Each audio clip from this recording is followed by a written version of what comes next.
আওয়ামী লীগ সরকারের ১৫ বছরে মুক্তিযোদ্ধা কোটায় শুধুমাত্র পুলিশেই নিয়োগ পেয়েছেন ২৩,০৬৩ জন। এদের মধ্যে ৯০% এসপি, এএসআই, সার্জেন্ট ও কনস্টেবল পদমর্যাদার পুলিশ সদস্য।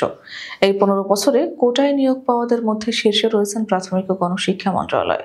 সরকারি প্রাথমিক বিদ্যালয়ের প্রধান ও সহকারী শিক্ষক হিসেবে এই সময় নিয়োগ পেয়েছেন ২৯,৪৮৫ জন, যা কোটায় মোট নিয়োগ পাওয়াদের প্রায় অর্ধেক। পরিসংখ্যান ঘেঁটে দেখা গেছে, সহকারী ও প্রধান শিক্ষক পদে প্রতি জেলায় অন্তত ৩০ থেকে ৪০০ জন কোটায় নিয়োগ পেয়েছেন। মন্ত্রণালয় সূত্রে জানা গেছে, হাসিনা সরকার পতনের পরে অন্তর্বর্তী সরকার দায়িত্ব নিয়েই গত ১৫ই আগস্ট সরকারি চাকুরিতে প্রথম, দ্বিতীয়, তৃতীয় ও চতুর্থ শ্রেণীর পদে এই পর্যন্ত মুক্তিযোদ্ধা কোটায় নিয়োগ পাওয়া জনবলের পূর্ণাঙ্গ তথ্য চেয়ে সকল মন্ত্রণালয়ে চিঠি দেয় মুক্তিযুদ্ধ বিষয়ক মন্ত্রণালয়। চিঠিতে প্রার্থীর নাম, পিতার নাম, নিয়োগপ্রাপ্ত পদ, শ্রেণী নম্বর ও পূর্ণাঙ্গ ঠিকানা এবং মুক্তিযোদ্ধাদের নাম, ঠিকানা ও সনদ গেজেট নম্বর চাওয়া হয়।